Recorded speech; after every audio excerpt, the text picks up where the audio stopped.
Hi guys, so I thought I'd do something a little bit different. This isn't anything I found anywhere. I just can kind of like, hey, let's just do this as I'm placing down cards.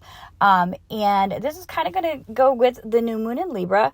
Libra is all about like connections, relationships, whether that be partnerships, business relationships, your connection to other things, balancing the give and take in things like emotionally, spiritually, and it can be like material wise too. And I think the Lovers is an appropriate card. I mean, it could be relationships. Yes, we always get that one too, especially when the Two of Cups is there. Ugh. And then we have like the Two of Wands there too. So maybe 222 is something for somebody. But also, I feel like it can be about having that decision. Because when you think about the Lovers, what it kind of represents, it's kind of like that. When we think of it in like a relationship, we think of it kind of as that innocent, beginner, aspect, that whole like where everything outside of me, that whole duality aspect where everything affects me and I affect everything else, but it's outside of me type of thing. You know what I mean? Where, it's that other person and you're not really, they don't really understand the part that where it's really kind of like how you receive and give at the same time. That's a big long trap, but whatever, that's what came out. But it can also be about deciding to do that, deciding to have a balance in the way that we give and take in whatever the situation is, the decisions that we make. So being able to use our heart and our mind correctly. And I like to use that card as reference, the Three of Swords, because I know it's not in here, but when I was like, I don't know, for a while when I was going through some stuff, the Three of Swords used to terrify me and I would take that to heart. And I don't know why, like, even though I knew better, like I would take it to heart all the time because that's what we do when we're tormented and we live in our head, right? And sometimes we live too much in our hearts. Sometimes we live too much in our heads. And that's what the Three of Swords represents to me. It is balancing your head and your heart. And so it's becoming one of my favorite cards. And I know it's not here, but that's what I think of when I look at the Lovers for some reason. I don't know. And because it's a Libra card and we're talking about the new moon in Libra. So what I wanted this to be as this card is how this person, what you're focusing on, whoever resonates with this, what your focus is right now. And then the two cards at the top, I put two because we're balancing, right? And it's always good to have two cards because then it kind of exemplifies the energy. I like that. It kind of like gives you more to work with.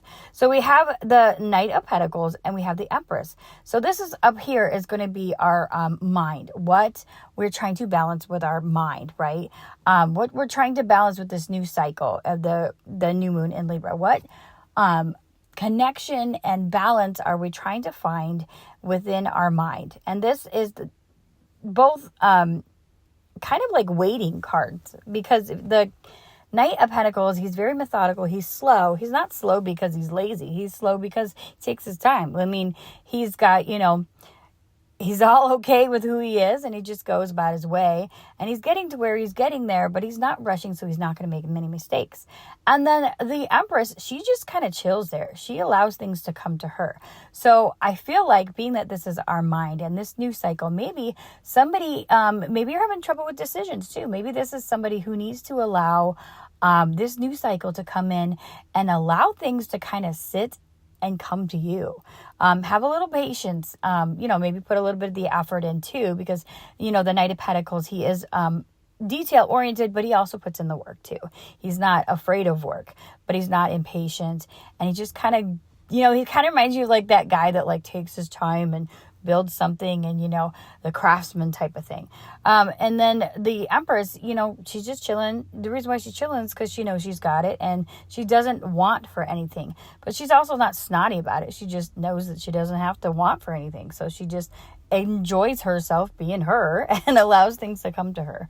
And I feel like with that, that's best, being what we need to balance in our mind. We need to kind of allow things to come at us, and take our time, kind of building the things that we're trying to build. So if you're working on something, or if this is a relationship, take your time and, allow the details to form in front of you, but also allow yourself to receive. It's a big, huge thing that, it's hard. I don't think a lot of people realize how hard it is to actually receive. We always think that like, I need to give or I'm not giving enough. But a lot of times you're not receiving enough. And you could be a selfish person and not receive enough either. A lot of times I heard this thing, and I can't remember, you guys probably heard, I don't know, it was like a meme somewhere or whatever, where it was about like an older person, and the caregiver or whatever, or whoever it was, like they're like, oh, you don't have to do that for me. And it was, I'm ruining the whole thing, but it was about the fact that the act of the older person giving to that person was what gave them joy. So think about that. In your relationships, sometimes you kind of rush and do everything, or partnerships or whatever. Do you kind of rush in and do everything for the other person because, it's easier for you to do that? Maybe kind of relax a little bit. You can still do the thing and do things more intentionally, like the Knight of Pentacles, but also allow things to come to you without worrying about whether they are coming to you. So a little bit of like slow action and methodical action, but also allowing. And so on the bottom, we have what we need to balance in our heart. And I don't know why, but I just think adventure in your heart, you need to be a little bit more adventurous. I feel like with the Two of Cups, especially with the Lovers here, I feel like this is definitely somebody who there is a very close relationship, whether it be with a business partner or a friend or a lover, or it could be with something that you're very passionate about. Now remember, those are things that we can be passionate about, and needing to balance that. So maybe maybe you need to have a little bit of your independent spirit with those Two of Wands, kind of like exploring a little bit. Now, I'm not talking about exploring in the relationship as far as like outside of the relationship, because I think that that's just, you're not ready for that relationship if that's what that is. I will never tell you to do that in relationship. So I'm traditional in that way. And whatever. Do what you do, but that's just not where I come from. I feel like if you've got to put time for somebody, then you have time for somebody. You don't have time for other people, and you gotta put that up front too. So I might be probably offending people, and I apologize. It's just who I am. Yeah, there's some triggers there, but but I feel like definitely exploring a little bit more passion and a little bit more excitement in your how you're doing whatever it is that you're connected to really strongly. Because a lot of times I think we lose ourselves in others, or if this is a project or this is a partnership, you kind of lose yourself in that part of it. Kind of explore the feelings of it, explore the passion of it. Open up to that part of it.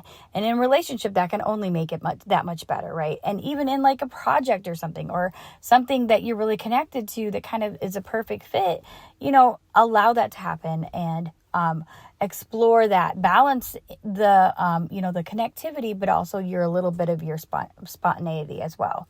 And so then I did some on the other side. And so on the left side, I did what can help us balance emotionally and spiritually. So emotionally, I got the Star. So a lot of that too, like we're talking about, balancing the need for like go, and needing to have it right now and being patient and, allowing us to receive and all that type of thing, but also balancing that feeling of, excitement. So I feel like with the Star, we need to kind of realize that, maybe you are the star in this thing, kind of embracing that recognition in yourself. Because when you do that, other people recognize you, right? When you notice that you are something special, because we all are something special, other people witness that and they see that. But I also think it's also about having a little bit of faith too. So balancing trust and also balancing the aspect of knowing that you are worth it, right? And so then we have the World. So the World can, obviously this can be like, end of a cycle. But since this is something that we need to balance that is emotional and spiritual, I feel like kind of mastering those parts of ourselves. And I always say this, and I'm probably wrong, whatever. This is a lot of the things that I say, I get from my own whatever that is. So if it resonates with you, then that's cool. But if it doesn't, just understand that like I'm like a freelance understander. I don't know what that is. I take a lot from a lot of people that I learn from, other tarot readers that I respect greatly. And there's a lot of things that just, this is how I feel. So a lot of times with the World card, I think of that as being, kind of mastering those seasons, right? Because each of the zodiac signs, you have your initiators. Those are your cardinal signs. So think about who your cardinal signs are. You have Aries, you have Cancer, you have Libra, right? And then you also have Capricorn. So these are people who, they get the ideas, they get the inspiration, and they go with it. These are people who usually have a lot of ideas, and a lot of times they have a lot of ideas going. Your mutable signs, those are the ones that are kind of in between.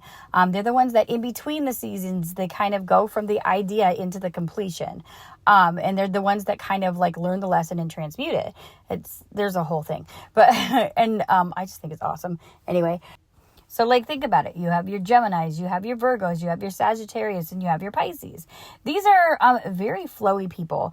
And in their signs, they're kind of like that. Like, I mean, they're busybodies. These are people that like take the inspiration of something and they kind of transmute it into action. They don't always finish it, but that's where the fixed signs come in. And you have your fixed signs.